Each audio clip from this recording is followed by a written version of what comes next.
Hi, my name is Mark McCormick. I'm the education specialist here at the Environmental Nature Center, and I have good news and bad news. The bad news is this wonderful, great salad with kale, cilantro, carrots, it's not for me. The good news is it is for our animal ambassador, Kevin. Kevin is a very special member of the Environmental Nature Center, and Kevin is very, very picky with her food. When she eats vegetables, they have to be really, really small. One of the greatest threats to her health is getting an intestinal blockage. So her vegetables have to be chopped really, really small, smaller than the space between her eyes. But vegetables only make up about a quarter of her diet. The rest of it comes from meat, or in her case, her favorite food is worms. So we're gonna go feed her some worms along with her salad because she is an omnivore. Like us omnivores, she eats both vegetables and meat. She even likes a nice blueberry or a strawberry every once in a while. So I'm going to chop this salad so it's small as I can get it, and then place it inside of her salad bowl. And we're going to go give Kevin some lunch. This is Kevin. Kevin is a bearded dragon, and she is not from here. She's a non-native animal. Normally at the Environmental Nature Center, we like to usually just use native species for educational purposes. Ones that you could find out hiking, like ones that live in Orange County in Southern California. But Kevin is from Australia in the Outback Desert. And she was donated to us, and she's got such cool superpowers, such cool adaptations, that we couldn't say no. And so we use her for lots of different educational programs to talk about her interesting adaptations and how she survives in her habitat. One adaptation or superpower that she has, and you can see it pretty clearly, are these claws. Even though these claws feel a little bit sharp, they're not for scratching her enemies or scratching an animal that's scaring her.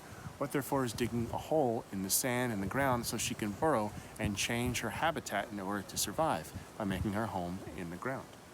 She doesn't have sharp teeth either. Even though she likes to eat insects are her favorite with her salads, she doesn't really have sharp teeth. She doesn't have sharp claws. These spikes on the side of her body, as you can see as I touch them, they're not very hard or sharp.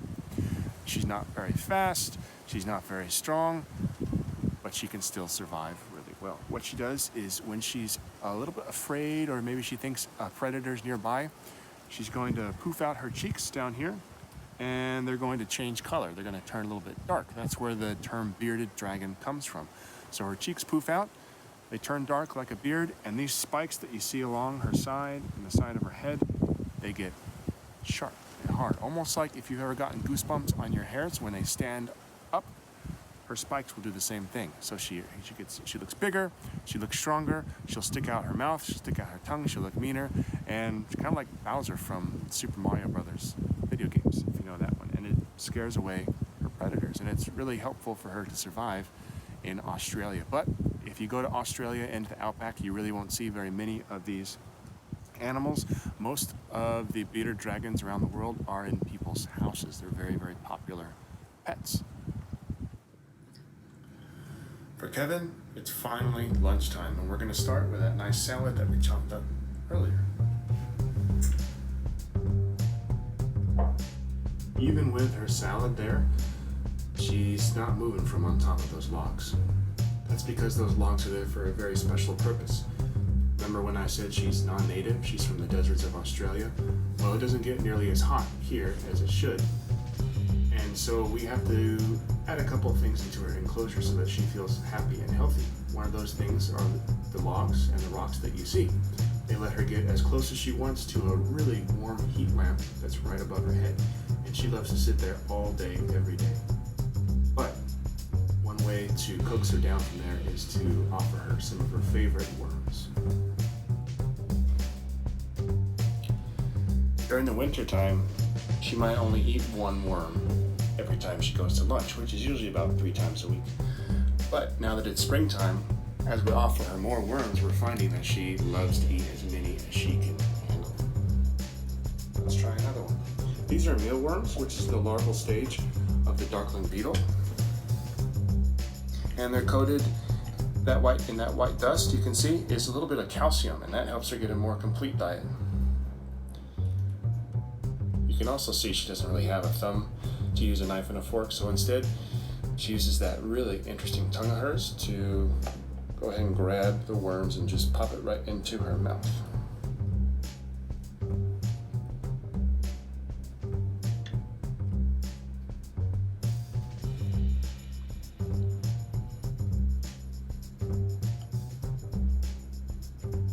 Let's try another one.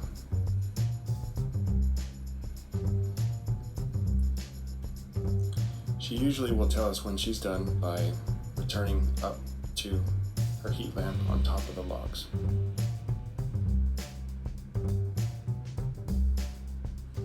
If you can see, her eyes are on the side of her head, which allows her to see predators trying to sneak up on her from behind, but it makes it more difficult for her to focus on food or things that are right in front of her.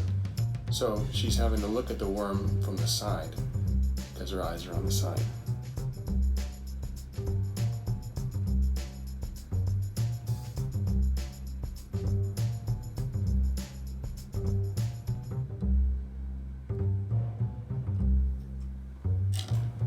Kevin is pretty picky, so sometimes you have to move the food a little bit closer to her, or sometimes she's just done. There we go.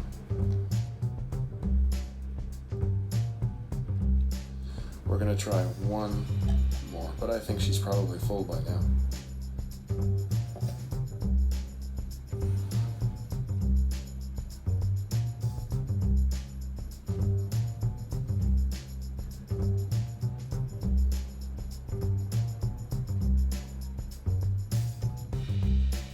Oh, wow.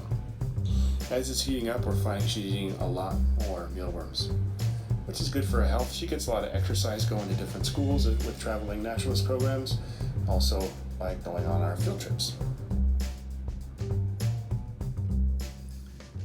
The Environmental Nature Center provides a tremendous service for our community. Free public access to nature, environmental education, and a sanctuary for our community to escape from life's pressures. ENC depends on income from programs to fund our operations, like feeding Kevin and paying our staff. The recent school shutdowns will result in considerable loss of income for the center. Please consider becoming an ENC member or making a donation. Any amount helps. To donate, please visit encenter.org.